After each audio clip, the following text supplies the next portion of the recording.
Muito bom dia a todos, que bom tê-los aqui para mais uma vez estudarmos a Palavra de Deus. Vamos dar continuidade hoje ao estudo que estamos fazendo dos eventos finais, né?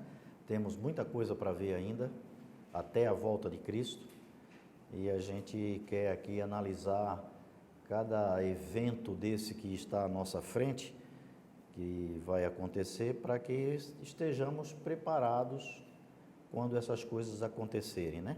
A Bíblia, em vários lugares, Jesus também falou bastante para a gente tomar cuidado para que ninguém nos engane. Isso quer dizer que haveria muito engano antes da volta dele. Então, para que os seus filhos ficassem atentos, né, aos acontecimentos, porque haveria muito engano. E a Bíblia, então, estudar a Bíblia nesse tema é importante exatamente por isso, para a gente ter certeza de que estamos contemplando os eventos corretos que a Bíblia tem mostrado, né? Nós estamos aí estudando esse gráfico que nós fizemos aqui para tentar entender melhor, né? Tudo aquilo que vai acontecer, e fazendo apenas aqui um resumo bem rápido, né, daquilo que a gente já viu. Nós vimos que o principal evento que está à nossa frente é o fechamento da Porta da Graça. Nós temos que estar preparado para esse momento, para não ser pego de surpresa, né? A Bíblia diz que o dia do Senhor vem como um ladrão, e para aqueles que estão esperando a volta de Cristo, estão se preparando, o fechamento da graça, da Porta da Graça, pode ser o dia do ladrão, de vir de surpresa e pegar você de surpresa, não preparado, né, para estar selado. Então, vimos que antes nós temos alguns eventos que a Bíblia aponta. O selamento, que é exatamente o momento do fechamento da Porta da Graça, quando Jesus selar os salvos e selar também os perdidos, ele acontecerá no momento do fechamento da Porta da Graça. A partir, antes disso, nós temos um processo e um evento que a gente chama de sacudidura, que está lá em Amós, capítulo 9. A igreja será sacudida, né, antes do fechamento da Porta da Graça, por causa dos eventos que estarão acontecendo. Então, muitos daqueles que estão hoje conosco e que talvez não tenham a fé muito arraigada em Cristo, poderão deixar a fé, né, deixar a igreja, e outros virão para a igreja nesse momento. A gente chama isso de sacudidura. É um processo, porque já está acontecendo, né, paulatinamente, mas é também um evento, porque haverá de acontecer de uma forma mais abrupta, né, mais completa. Também nesse mesmo momento temos o evento da chuva serôdia, o derramamento do Espírito Santo sobre o povo de Deus, que também é um processo e é um evento. Ele é um processo porque Deus já está atuando com o seu Espírito fortemente na igreja, mas haverá também um momento de um poder muito maior, assim como foi dado aos discípulos ali em Atos 2, né? Esse poder capacita aqueles que estão preparados para fazer a pregação do Evangelho, que a gente chama de autoclamor. O Fernando falou disso aqui sábado passado, né? E um pouco antes aí do fechamento da Porta da Graça vai acontecer esse outro evento que a gente chama de decreto dominical, que o Fernando abordou também aqui sábado passado, que é exatamente o cumprimento de Apocalipse 13, né? Nós vimos lá, quando estudamos aqui Apocalipse 13, aqueles dois poderes, que haverá um momento, ali no verso 17, que haverá imposição de uma lei para obrigar as pessoas a aceitarem o domingo como o dia separado, o dia sagrado, no lugar do sábado, né? Isso aqui o Fernando já explanou aqui, né? Esse é um processo que está acontecendo mundialmente. Aliás, eu queria até mostrar para vocês um texto. Eu vou andar aqui para ver se eu botei ele aqui, ó. Eu falei já aqui dessa organização, a European Sunday Alliance. É um organismo que foi criado para trabalhar exclusivamente para fazer o domingo se tornar oficial como um dia de descanso. E há uma outra organização que chama Comes ali, que é uma organização, ela é formada pelas conferências dos bispos da Igreja Católica, da Igreja Romana, na Europa, para o continente europeu, a União Europeia. Então, eles formaram essa organização, que ela é composta por todas as conferências episcopais da Igreja Católica. E aqui eu peguei esse comunicado, ó, e fala que a European Sunday Alliance divulgou o comunicado sobre o tempo livre sincronizado na União Europeia. E aí diz que apela para os líderes políticos da União Europeia para colocarem o tempo livre sincronizado como prioridade na agenda social e política. Prioridade. Em comunicado divulgado, isso foi o ano passado, a aliança do qual esse organismo é membro, a Comes, incentiva a Comissão da União Europeia a alinhar sua próxima proposta de diretiva sobre o direito da desconexão com o artigo 2 da Carta Social do Conselho. Esse artigo trata exatamente de colocar o domingo como o dia de parar tudo. Então isso que o Fernando explanou aqui sábado passado a respeito do domingo, é só você procurar, só você se inteirar, que você vai ver como a Igreja Romana está trabalhando nesse sentido de colocar o domingo como o dia sagrado. A Igreja Católica tem trabalhado muito fortemente com os estados, com os países, nesse sentido, de promover o domingo. A gente sabe que o engano está exatamente aí, né?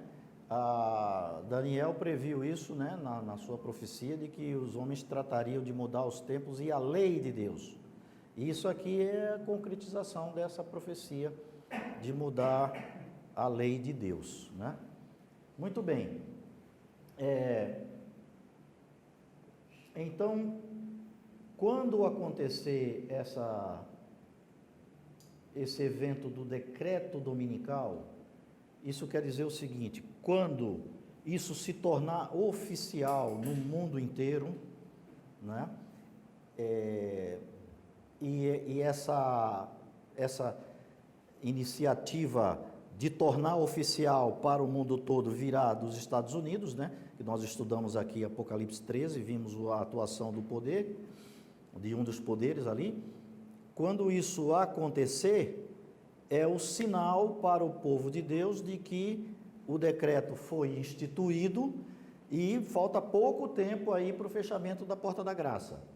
Então, esse momento entre o decreto e o fechamento da Porta da Graça é um momento de duas coisas: de sair da cidade grande, porque a pressão para que as pessoas guardem o domingo e trabalhem no sábado vai ser grande.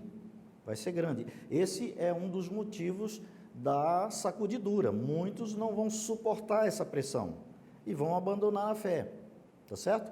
Mas é o start, o sinal de que precisa sair da cidade grande e procurar lugares menores onde a pressão não é tão grande, exatamente o decreto dominical. E o outro evento é que os fiéis, Agora, com o poder do Espírito Santo, do derramamento da chuva serôdia, vão concluir a pregação do Evangelho, que ainda falta, esse tempo que ainda falta, até o fechamento da porta da graça, porque ainda o Espírito Santo estará atuando no coração das pessoas para a salvação.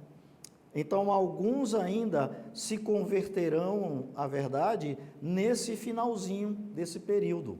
É o cumprimento da parábola que Jesus contou dos trabalhadores. Alguns vinham logo de manhã cedo para trabalhar, outros vinham meio-dia, outros vinham à tarde, e alguns chegavam no finalzinho da tarde para trabalhar, e o senhor da vinha aceitou. Não, venha, vão trabalhar, e deu a eles o mesmo pagamento que deu para aquele que chegou às 9 da manhã. Isso quer dizer, a salvação é para todos, não importa em que momento da vida você aceitou a Jesus. Tá certo? O ladrão na cruz é um exemplo. Então, esse momento aqui, ó, decreto dominical até o amarelo ali, fechamento, o fim da porta da graça, é o momento de pregar o Evangelho, que a gente chama ali de pregação do alto clamor. Forte pregação do Evangelho. Aí o Evangelho vai ser pregado como nunca, como os apóstolos pregaram, lembram? Com o poder do Espírito Santo. Pedro, num sermão, converteu 3.000 pessoas, né? Era um sermão poderoso, porque estava imbuído do Espírito Santo, falando aquilo que, cheio do Espírito Santo. E é difícil um coração resistir a um apelo do Espírito Santo, né? É difícil. A partir do decreto dominical até o fechamento da porta da graça, haverá também um evento que é chamado, que a gente chama do pequeno tempo de angústia, né? A Bíblia sempre apresentou, Paulo disse isso, Jesus falou, que que os cristãos, aqueles fiéis, aqueles que querem realmente guardar os mandamentos de Deus, vão passar por dificuldades. Vão passar. Não vai ser fácil.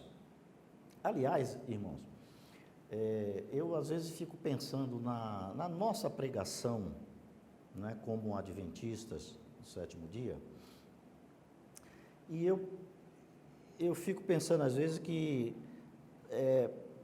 é um fato impressionante como que o Espírito Santo pode mudar o coração de uma pessoa.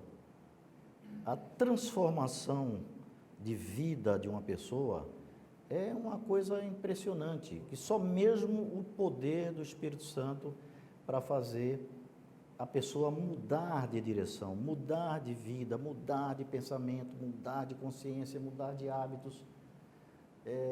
Porque a nossa pregação, se você pensar direito, ela não tem atrativo nenhum. Olha o que nós estamos pregando. Venha para a igreja adventista, se junte a nós. Aqui nós vamos passar por perseguição. A coisa não vai ser fácil não. Você vai ter problema para guardar o sábado, problema com o emprego, vai passar dificuldade. Quem é que quer isso?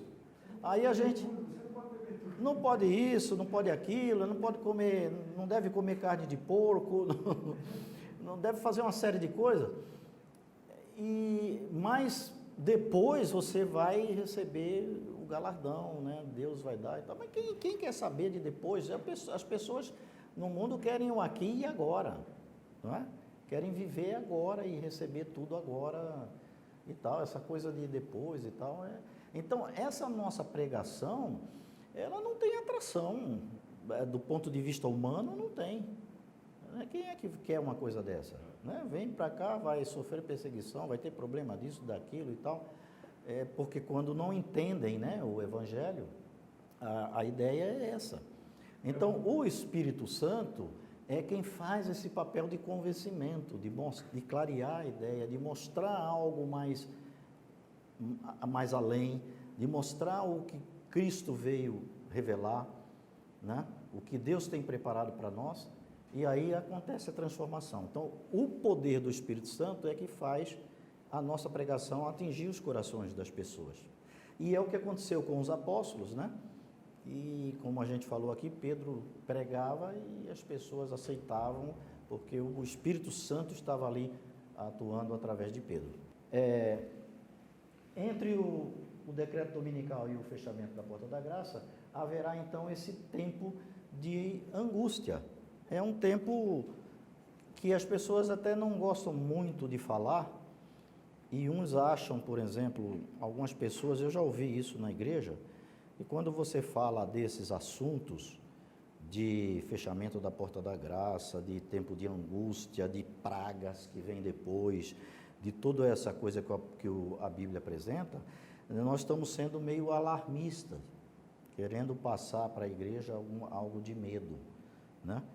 E, na verdade, a ideia não é essa, de passar medo. Pelo contrário, falar das coisas que a Bíblia diz que virão, não é ser alarmista.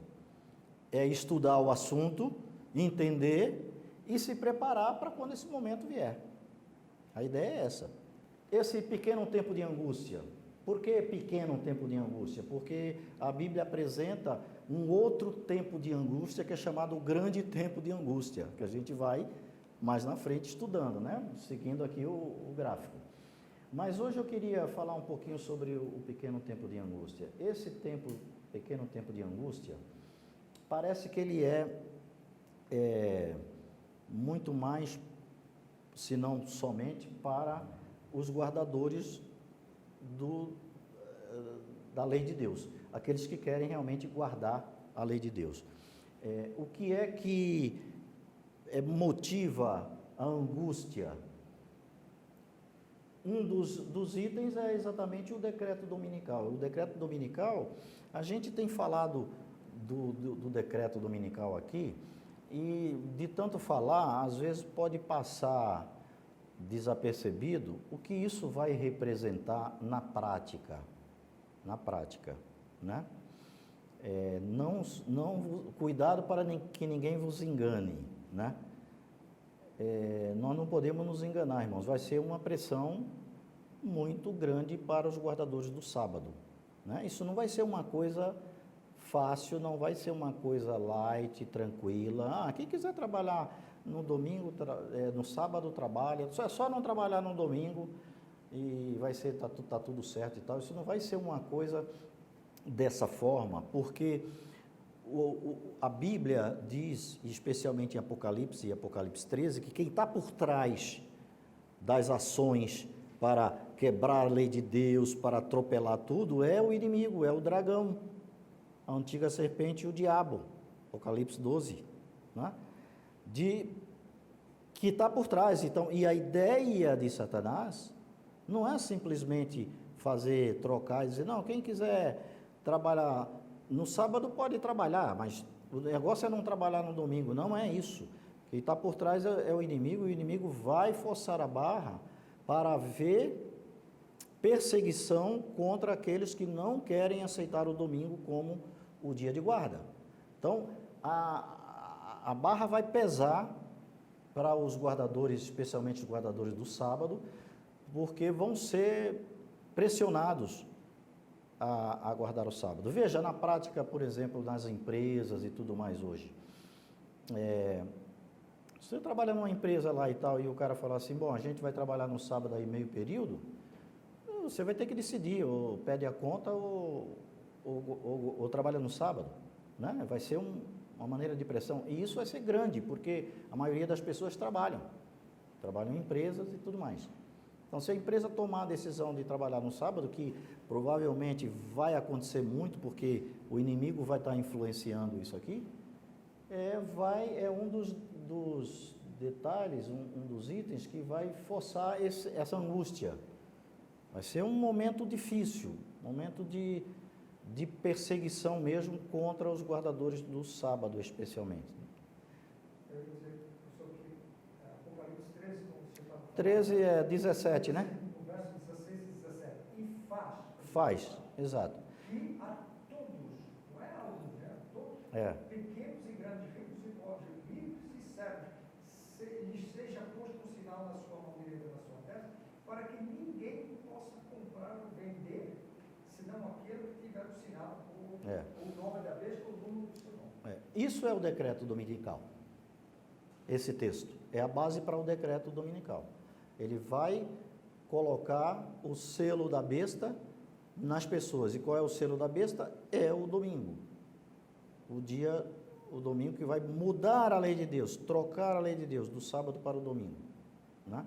Então, como é que é esse selo? A gente já estudou isso aqui, não é nada literal, né? Vai ser colocado na fronte que é na tua consciência, você vai aceitar aquilo pela tua consciência, não é que vai botar nada, marcar um chip, botar um chip na testa e tal. Eu acho até muito difícil que as pessoas aceitem colocar um sinal na testa, né? Não tem nada a ver com uma coisa literal, né? A Bíblia trata de coisas espirituais e decisões conscientes, né? De adorar a Deus ou adorar o inimigo. Então é uma coisa de consciência, por isso na fronte. E a mão direita tem a ver com a coisa do trabalho, né? A mão da força do trabalho, de você trocar o dia de trabalho. Então, o que eu queria ressaltar aqui é que não vai ser uma coisa simples, não vai ser uma coisa tranquila, vai ser uma pressão. O verbo usado ali faz com que tenha o sentido de obrigar as pessoas a fazerem, não é? E depois a gente vai ver um pouquinho mais na frente, porque nesse mesmo capítulo tem um segundo decreto, que é o decreto de morte, para aqueles que não querem fazer isso. A gente vai ver aí no decorrer ali do estudo. Então, não vai ser algo muito fácil. Outra coisa, a gente entende que esse é um momento de deixar as grandes cidades e ir para cidades pequenas, porque nesse primeiro momento a pressão maior vai ser nos grandes centros, né? Que é onde gira a economia e tudo mais. Então, talvez numa cidade menorzinha, pequena e tudo mais lá, essa pressão não chegue com tanta força. Você vai ter aí um tempo ainda um pouco de relativa paz, tá certo? Mas alguns vão ficar, né?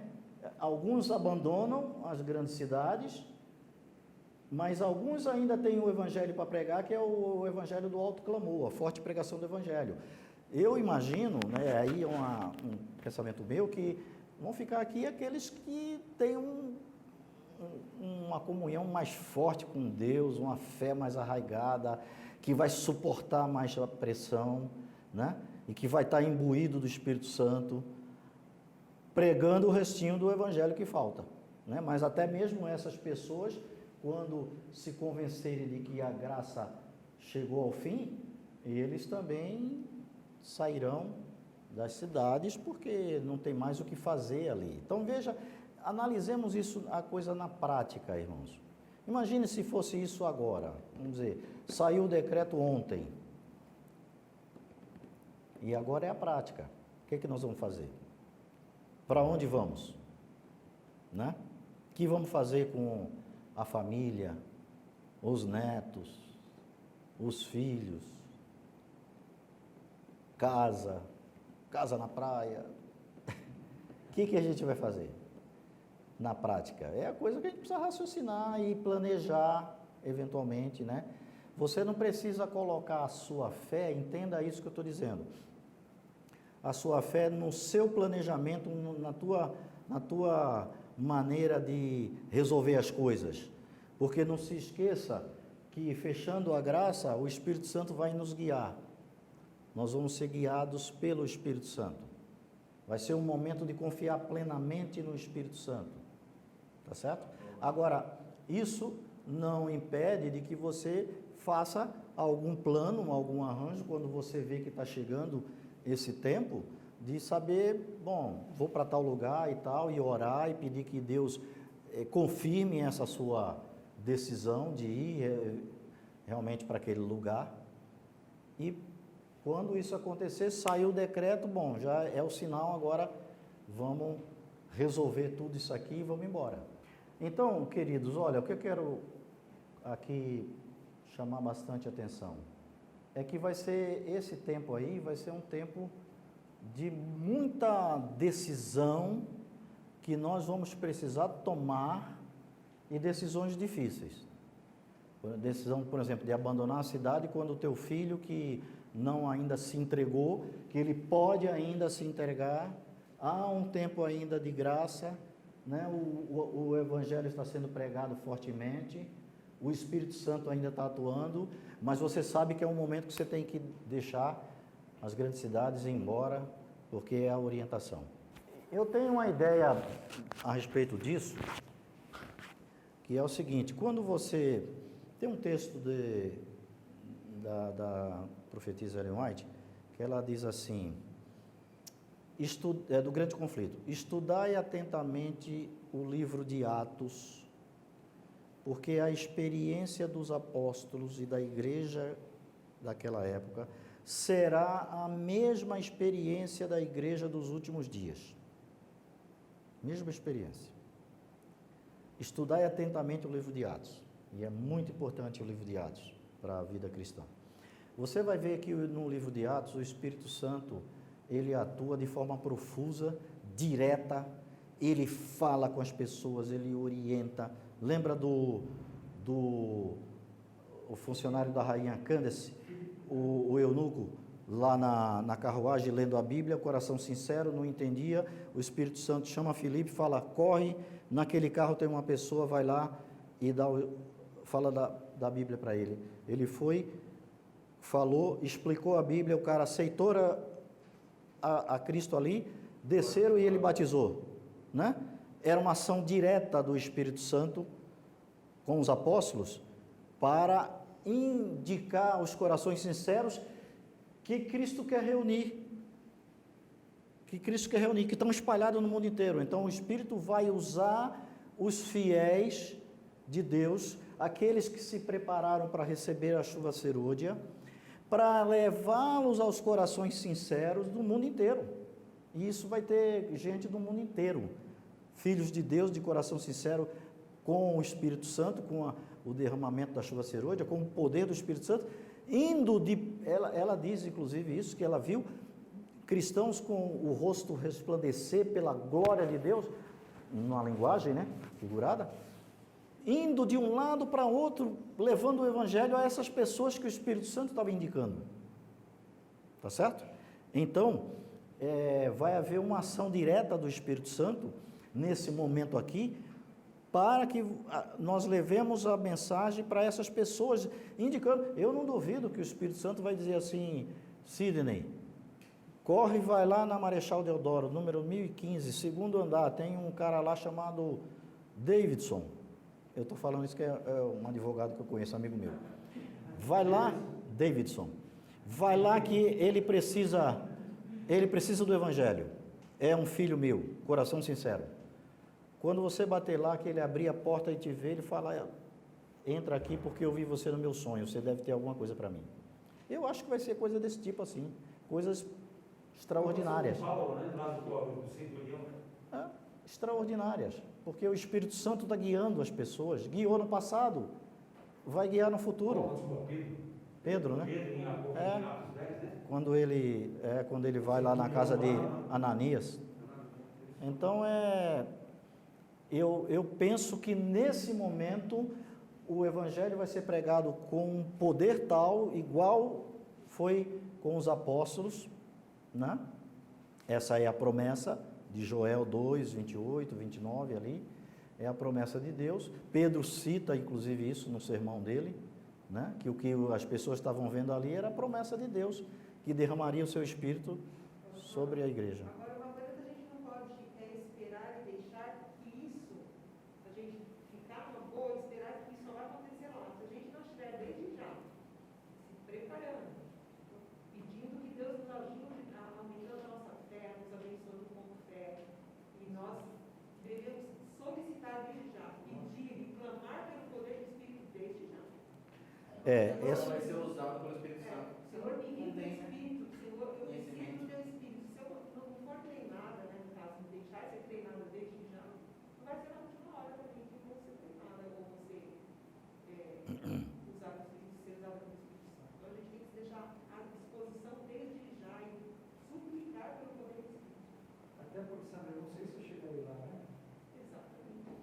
É. Se não estiver pronto agora, não interessa nem nada disso. Esse aspecto que a Sandra levantou é muito, muito importante. A Ellen White fala muito disso. Ela diz que o Espírito vai ser derramado. Veja, estude atentamente o livro de Atos, a experiência vai ser a mesma. Como é que os apóstolos receberam o Espírito Santo? A partir de quando eles receberam? Quando se humilharam, confessaram os seus pecados, uns aos outros, estavam em comunhão sincera, íntima, total com Cristo. Aí o Espírito Santo foi derramado. Então, o que ela está dizendo é importante para a vida cristã, se não crucial, e a gente pode perder esse momento, é que é o seguinte: muitos acham que o derramamento da chuva serôdia vai virar para consertar a vida espiritual da pessoa, para a pessoa deixar eventualmente alguns pecados que ainda tem e tudo mais, e não é isso. Você tem que fazer o preparo agora e estar pronto para receber o poder do Espírito Santo, e ele virá para quem fez a preparação. O Espírito Santo não vem para você estar ali acariciando o pecado o tempo inteiro, aí quando vier o derramamento de serôdia, aí você vai ter um poder para largar aquele pecado. Não é nada disso. É uma estratégia muito, muito arriscada você deixar para aquele momento. Eu tenho um amigo que pensa assim, fala, não, eu vou esperar quando vier a chuva, o poder do Espírito Santo, aí eu tomo uma decisão rápida ao lado de Cristo. Não vai tomar, irmãos, não vai tomar. O Espírito não vem para te ajudar a fazer isso, e se você levou a questão até aquela ocasião, não vai conseguir levar depois. Aliás, se você pensar que Deus talvez tenha mundos que Ele fez também com pessoas que, assim como fez a nós, né? E essas pessoas não tenham caído em pecado, eles vão querer saber como é que a gente passou por esse perrengue aqui, porque, meu amigo, não é fácil você lutar contra o pecado, né? Tendo dentro de você a natureza pecaminosa, com inclinação para o pecado. Nós vamos ser, Paulo diz que nós vamos ser, como é que ele chama? Ele dá o nome, nós vamos ser atração, não, vamos ser, ajuda aí, espetáculo, vamos ser espetáculo. Porque imagine um cara que nunca pecou, por exemplo, que Deus tenha criado de outra região, de outro planeta, sei lá. Aí nós vamos nos encontrar os salvos com eles, com todo mundo, vai ser uma festa. Aí o cara vai, cara, senta aqui, deixa eu perguntar, como é que você conseguiu, com aquela natureza pecaminosa que você tinha, nós vamos... Satanás, ele é tão sem vergonha, né? Que o pecado, todo pecado é prazeroso, né? Prazeroso. Todo pecado é prazeroso. É como você viver num lixão, no meio de um lixão, aí tem um círculo aqui de 1 metro quadrado onde você vive. Aí agora, ó, você vai viver aí, só não pode se contaminar com lixo. Vai viver aqui, não se contamina. Eu acho que é mais ou menos assim o mundo. Porque como não se contaminar com um mundo desse, programado para não servir a Deus? Muito difícil, né? Então a gente continua sábado.